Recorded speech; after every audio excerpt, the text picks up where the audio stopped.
want to get started by thanking you for joining Conversations with Ashley. And what we do here is talk about a wide range of topics. One of the things that makes us different from other podcasters and other podcasts, and why you should listen, is because we're always ahead of the curve. We're always one step ahead of the trends, and we're here to share. And people are sometimes one step ahead, they don't even know it. So we're here to bring that out of them also, and to help everybody come on here, shine, and just help all around. All right. Awesome.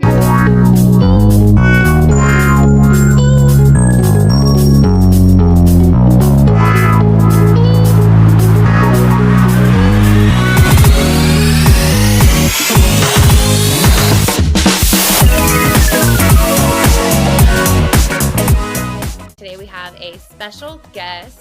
We have Sofia Trevino. Give it up for Sofia. Yes. I'm going to let her tell her story here. I met her in Miami, right? Yeah. And ironically, we are actually in the same city, in the same real estate market. But if I didn't go to Miami, if we didn't go out to Miami, then we wouldn't have had the chance to sit down and get to know each other. That is right. That's crazy how life works sometimes. So tell everybody here, Sofia, I have so many great things to say about you, but let's hear from you. I want to hear who you are. So tell us a little bit about yourself. Thank you. Thank you so much. Thank you for having me. It's a great pleasure. Yes, so my name is Sofia Trevino. I was actually born in Torreón, Coahuila, Mexico. I had never before lived here in the United States until I got married 16 years ago and moved over here. My husband and I met working in Mexico, and when we decided to move forward, we decided we didn't want to stay in Mexico or neither at a border town, which is where he's from. And so we went a little further and got here and stayed here. Our kids were born here. We have 4 kids and we've been here since. It's gonna be 16 years, actually this month in a couple of weeks. Well, November. I'm already in November. Yep. My mind's already there. Just gotta get through Halloween. Yes. But we've been very happy here. We love the city. We love the community. We love the people. We've made great friends. Our kids are happy, thriving. And so I think this is where we're staying. And in Mexico, so what did y'all do over there in Mexico? Well, I'm an engineer by trade, and I used to work at manufacturing plants. Now, we didn't meet in my hometown. I was relocated to a border town, to a new plant. Well, not new to me, a different manufacturing plant, which is where he was working as a quality manager. So when I got there, I immediately, I have to say this, I immediately fell for him. It was really like, those fairy tales that the sound disappears, you're not hearing anything, you're not seeing anything but him. It was very funny now that I think about it. And you have one of the best love stories that I've heard, honestly. Oh, that's so sweet. Thank you. Yeah, but as I told Ashley when we talked about this, Ronnie was up and coming, and he was like he was the person at that plant. So it took us a while to find our time. He was kind of playing it hard, and I didn't want to be that girl that was just all in love with him. So I was playing it cool too. Until one day he just said, "Okay, do you want to go out with me?" And I'm like, "Oh, I thought you never asked." You're like, baby. Yeah. And the rest is history. We've been together ever since. It's been a great love story. He's a great person. So thank you. That's awesome. And so when y'all came here, did you stick with engineering, or what did you do when you relocated here? Oh no, absolutely not. Well, when we finally got married and moved, I knew I wanted out of engineering because it had been already many years that I had been working for manufacturing plant, which is great. I mean, I did enjoy it. I loved my time there, but I was also very aware that I wanted to start a family. I wasn't, which what you considered very young at the time already.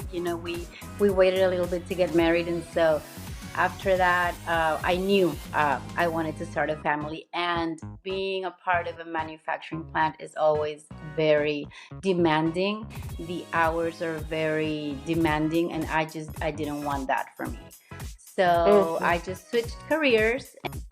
So yeah, and it was very funny, and that's another amazing story that someday I'll give you all the details, because it's really one story that captivates people when we tell it. Because Ronnie, one day we were waiting for my permit, right, so I could be legal to work in this country. So it was about 3 months that I was basically a housewife and doing nothing. But I'm sure Ronnie was not doing nothing. Hold up, let's well, not doing yes. nothing.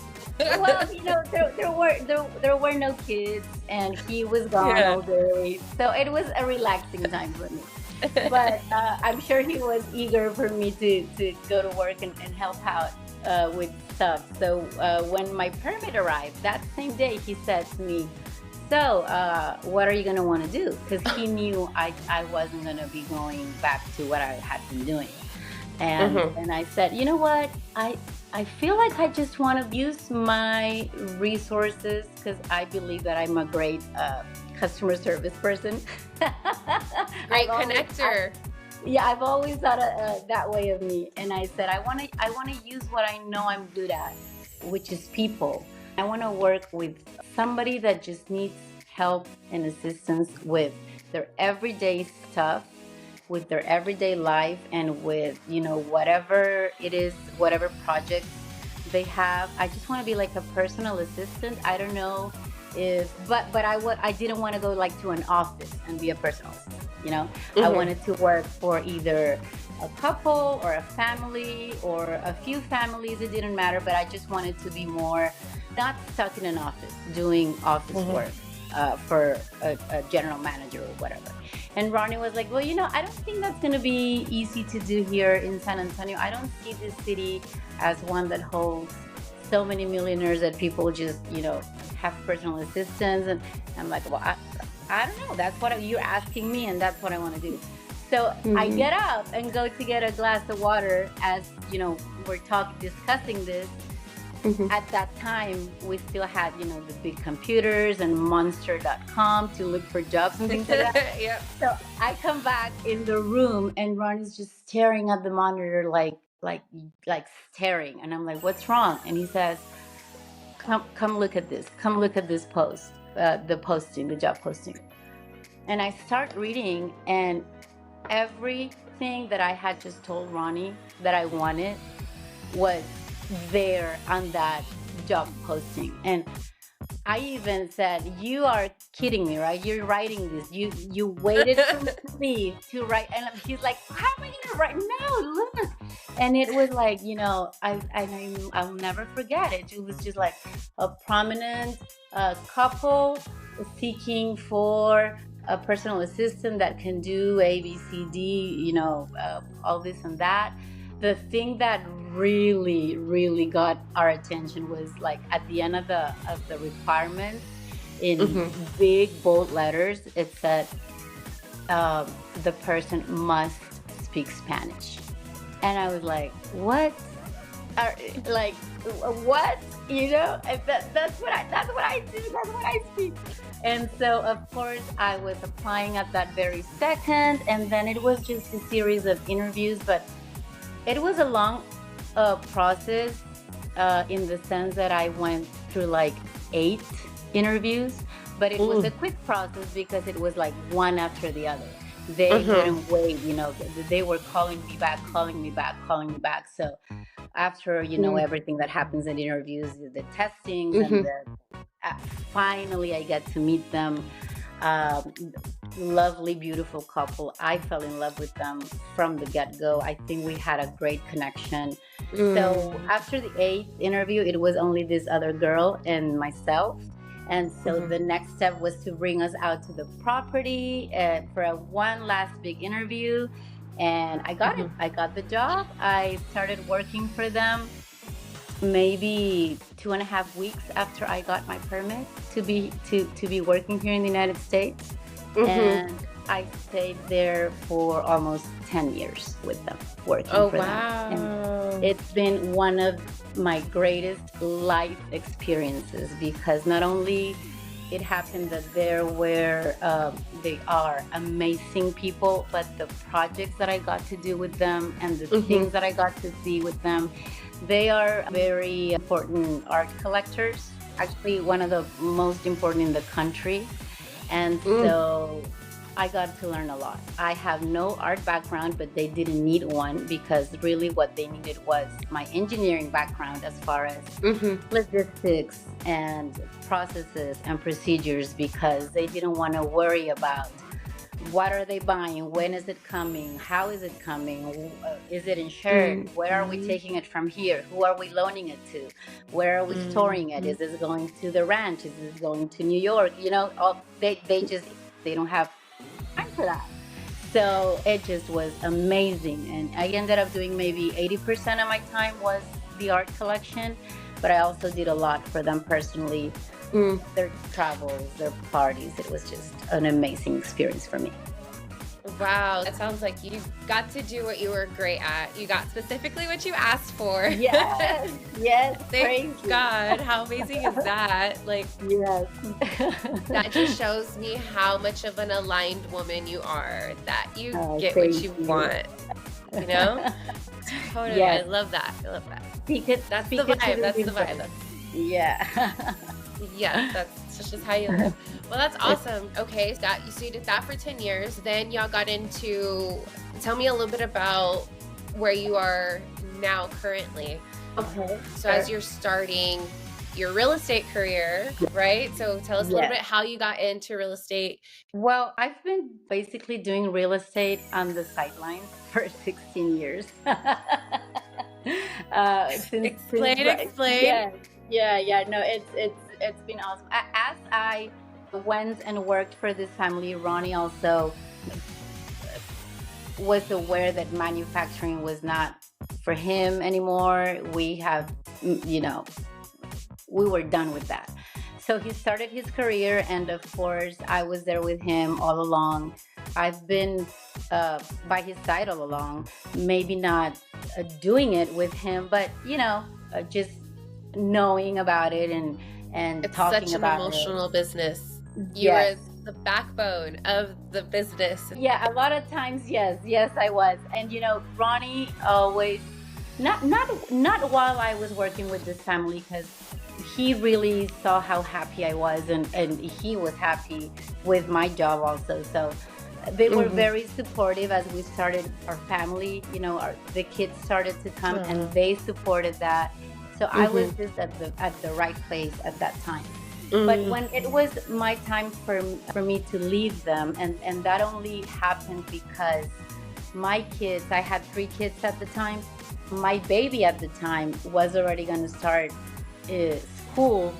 My mom helped me so much with them, but I just wanted to be a part of what I hadn't been a part of for so many years. So to me, the direction shifted. I now wanted to be a mom. I wanted to be with my kids. It was very painful for me to leave them, but I also knew that it was also being very painful not to be with my kids, and I needed to just go and do that. When that happened, that's when Ronnie started talking about, you should join me, you should come to do this with me. I'm sure we would be so good. Most of my clients are already your connections anyways. But I was so happy for the first time in my life not having to go somewhere, because I've been working since high school, through college, after college, through marriage. It was my time to just be home with my kids. And so I kind of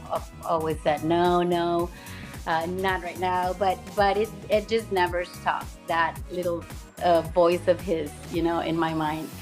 Now, after so many years of being home, we had another baby during COVID. Congratulations.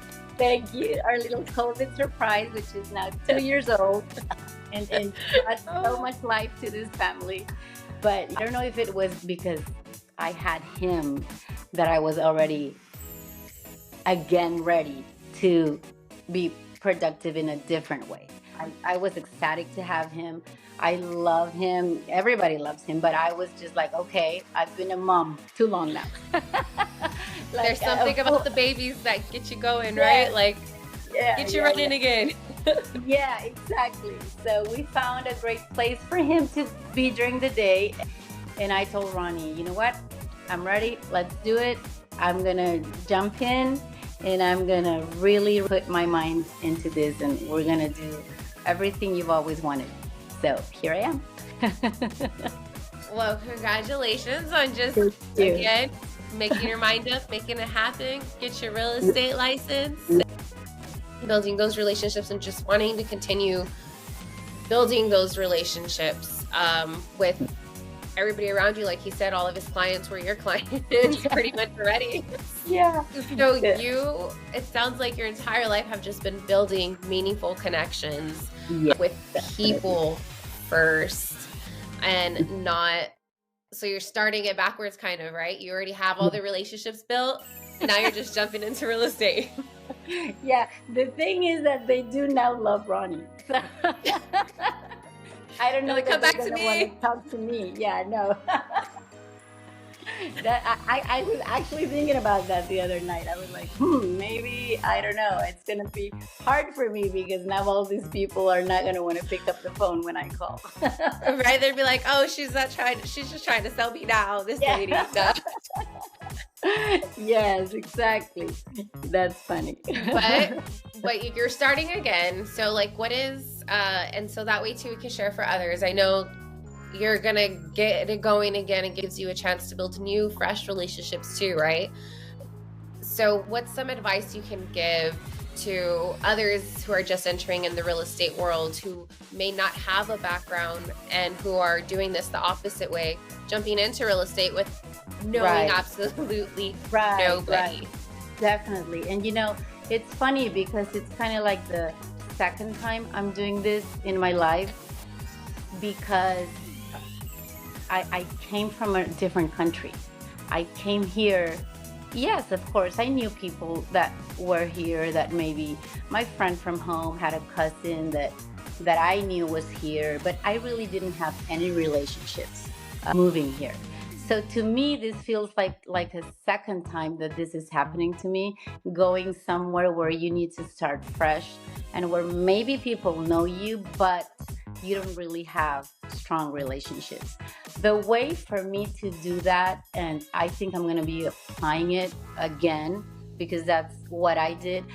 Everybody lives it's busy lives. Everybody's busy. Everybody's life is hectic. And everybody kind of already has a circle of friends that they like and they know, and they're really not looking for new friends.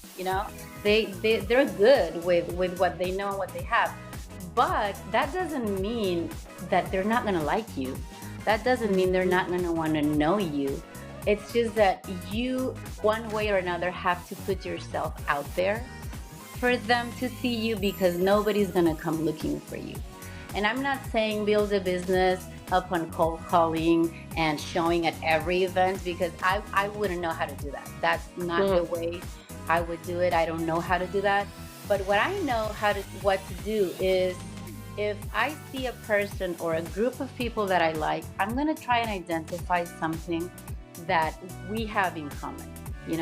What do I have in common with this person? What do I have in common with this group of people here? Maybe our kids, maybe our Pilates class, maybe a restaurant that I saw her that were, I don't know, something, And if that's meaningful to me, and if that's important to me, that I want to get to know that person and get in her space, sort of, find that connection. What do we have in common? I'm going to find it. I'm going to nurture it. And really, before you know it, that meaningful connection is going to form. So in doing things you're already doing, like you said, Yeah. Pilates, the kids, grocery Yes. store, wherever you're going already, Yes. then turning it in. Yes. And like I said, you're eventually, because if you're really somebody that doesn't want to show your face anywhere, well, that's going to be a little hard to do. Maybe mailing letters, I don't know. But if you're just a little outgoing, and just do whatever you're already doing, and just identify, who do I want to be a part of? Who do I want to get to know? And then what do I have in common with that person? Yeah, I was just thinking about this earlier today. You don't have to be just sparkly or bubbly or out there. Like, you can be however you are, even if it's like you go to the library and you like to sit there and be quiet. Then you go sit there, and slip somebody your card, or like, hey, like, oh, nice book, or, talk about something quietly, calmly. And you don't have to be out there in different places or scenes. Exactly. Yeah. Play it normal. Yeah, exactly. So in the world of the building of your relationships, what have you done, or stories maybe that you have about what is your mindset difference now, like from the journey you were working over there in the art and you were being mom. So now in your real estate journey, can you share a personal story, how maybe building a strong relationship has already made a difference in your real estate career? So yeah, even though I'm starting my career, as I mentioned it before, I've kind of been a part of this business for many, many years now.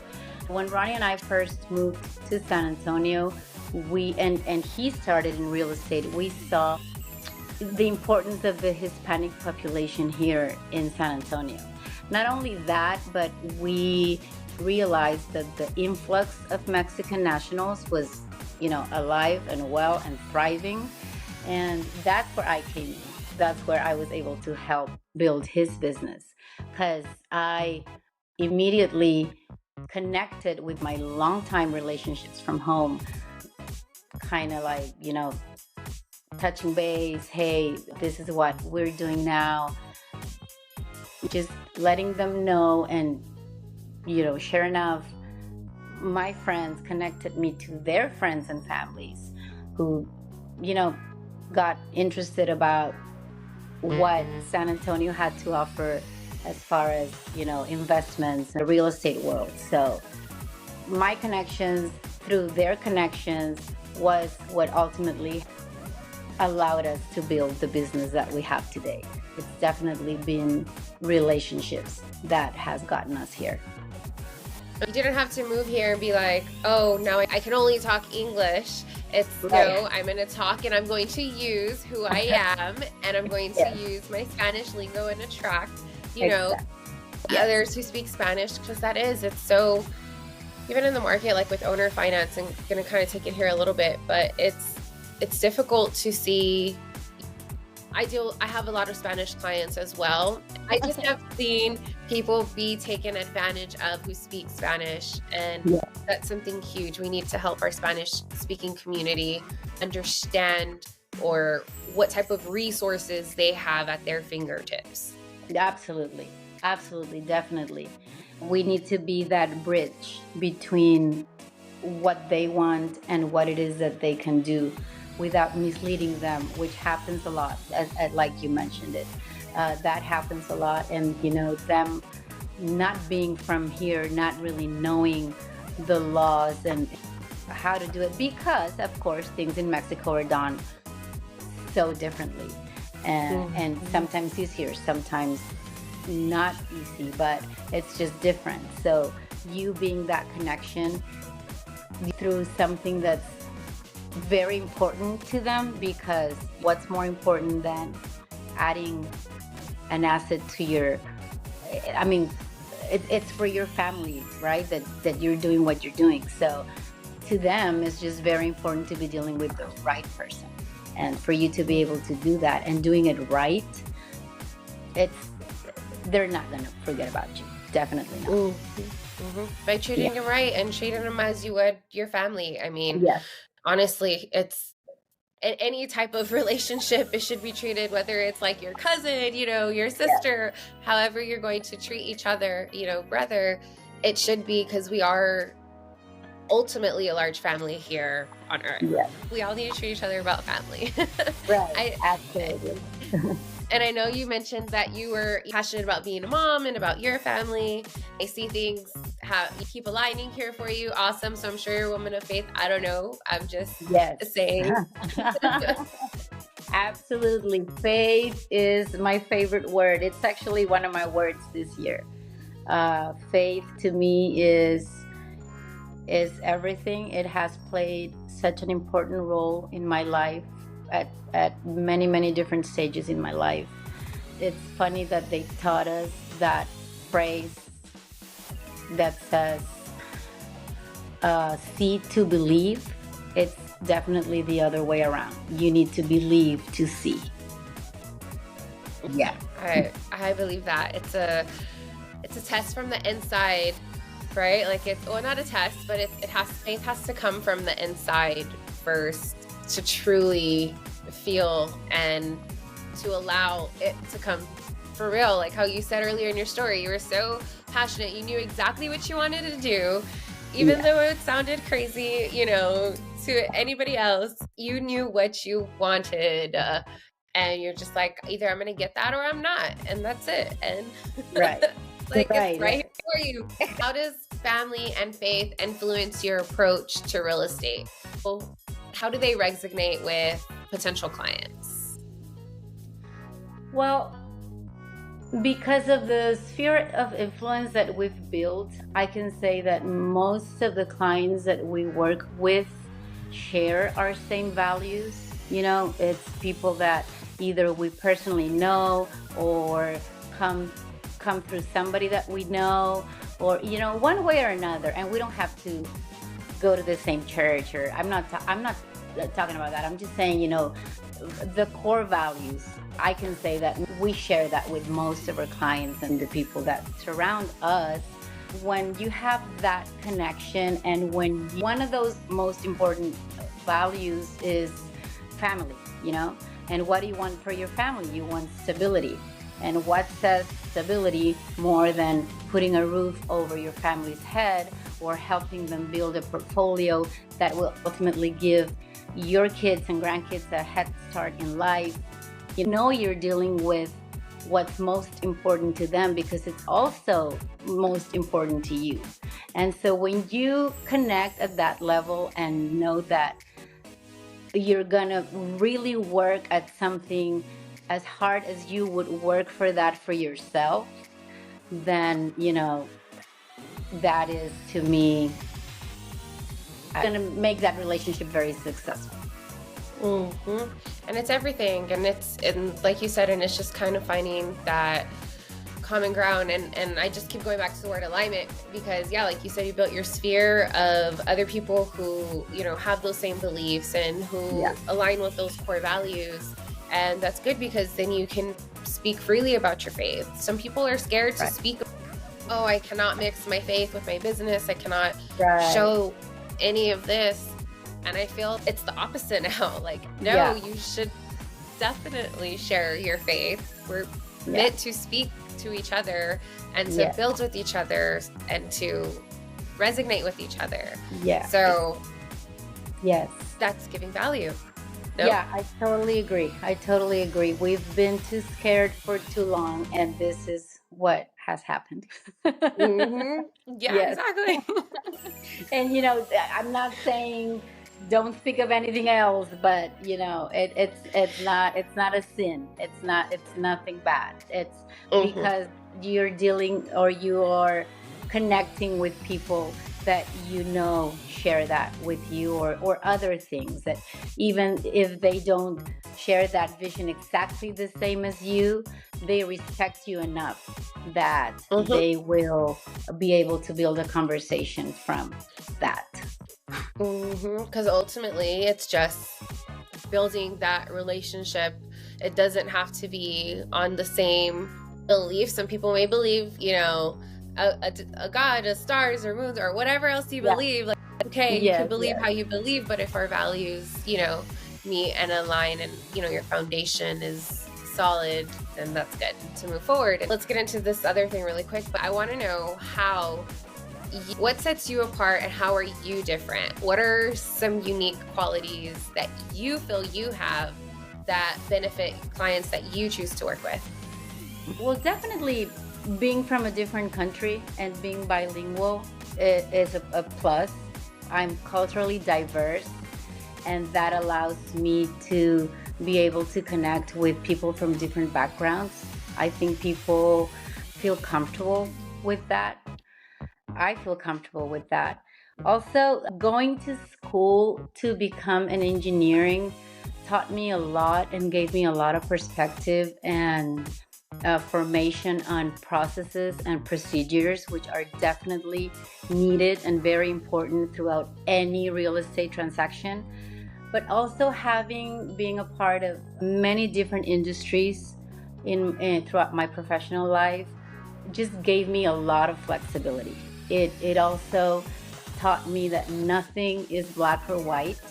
Nothing is set in stone. When there's a will, there's a way.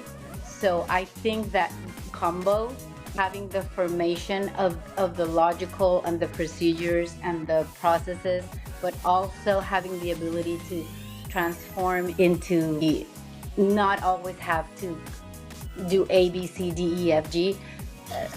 That's something that a client can definitely benefit from, because I'm gonna find a way, but I'm also gonna do it right.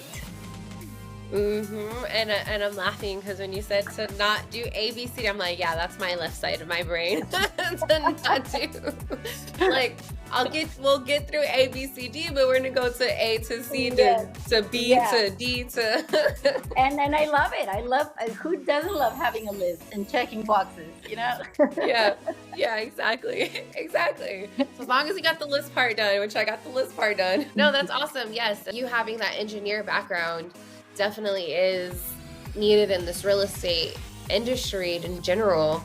I've been doing it only for 8 years, and I can see how for one person to be able to do it all, though the ABCD, have that thought process and to build a business and to hold that creative side where you have to be open and artsy. So like, you're doing amazing, and running a household with 4 children. So thank you. Thank you. We're hanging in there. It's definitely not a dull day here at this home, let me tell you that. I feel, especially as women and as a mother myself, we don't give ourselves enough credit. So I'm here to give you all the credit in the world, Sofia, because we need it for each other. Yes. And yes, we do. Something that may seem so easy for you to do because you're so in alignment, because you can keep your checklist in order. Some things may seem so easy. Oh, it's just natural, but it's also really hard. So I commend you on doing that stuff that seems so simple, but is also really hard. Thank you. I appreciate your words. Thank you so much. Yeah. And I kind of a little bit off topic here, but I wanted to hear a little bit more. You told me you were going to a class, meeting of the minds, a minds class, and I was really intrigued. Tell me a little bit about that, how you got into that, or what's that mind class? Tell everybody. Yeah, this is, in Spanish, the course is called Aplicación Mental, which if we just literally translate it is the application of the mind. I'm not sure if in English it would be called that, but if I translate it, that's what it means. Basically, this course shows you that the mind only has one activity, and that's it. And that is to think. It's thinking every second of the day, every day of the week. I mean, it's what it does. It thinks. Even before you realize it, maybe even before you realize you have a thought, you had already thought it, if that makes sense. Yeah. So the course is really showing you how to apply your thinking and your thoughts to your every single activity, feeling, emotion, you name it, to be able to lead your life to where you want it to go.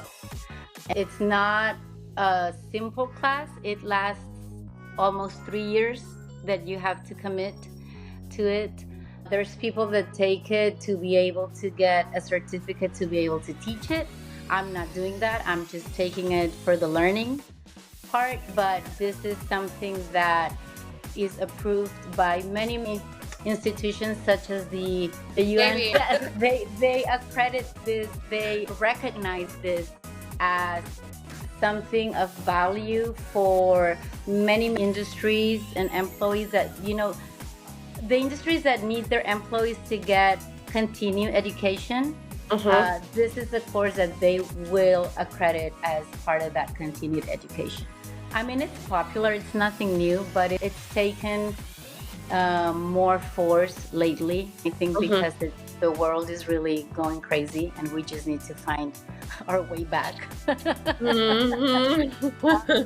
that's basically what it does. It's how you can control and order your thoughts and the way you think, and everything will come your way because the universe will give it to you. It's already yours. You just need to know how to claim it. Know how to ask for it. You ask and you shall receive, right? Exactly. So that's also aligns with your vision and goals, right? So how do you see, or what do you see for yourself as maybe your vision or some type of goals that you have to maybe strengthen or build new client relationships for your business in the real estate industry? Well, it happens that the start of my personal journey is also the start of Ronnie and I long-time vision of opening our own brokerage, and how we can help realtors form their careers and shape their careers just like we've done it with ours, and which always has been first and foremost having integrity and putting the client first all the time, always. Those my personal vision and my family vision, or my couple's goal, I don't know how to call it, it's aligning. Couple goals. And they're coming together. So not only I have a lot to develop personally, but I'm also going to be a part of this bigger thing that I am so excited about. So excited, because I'm going to be learning from the best, which is, to me, my husband. I can't wait to just have him pour all that he knows, all that knowledge, because he's great at doing that. That's one of his biggest strengths, just sharing everything he knows. So it sounds like you've met one of y'all's big goals already then, right? You met your goal of working together and doing this as a family. So congratulations there. Thank you so much for coming on, Sofia. It was great to hear from you. Great to hear your story. Definitely, I would love to have you back on again. How can people reach you? Awesome. We'll put that there also, so that way people can click RESI Realty. Thank you, Sofia, for joining my Building Relationships series. For everybody else out there, don't forget to catch us here on YouTube and on Spotify. We will see you next week. If you want to learn more on building your relationships, as we just talked about building relationships, then go to ashley.castillo.exprealty.careers. So that way you can sign up for our Building Relationships course.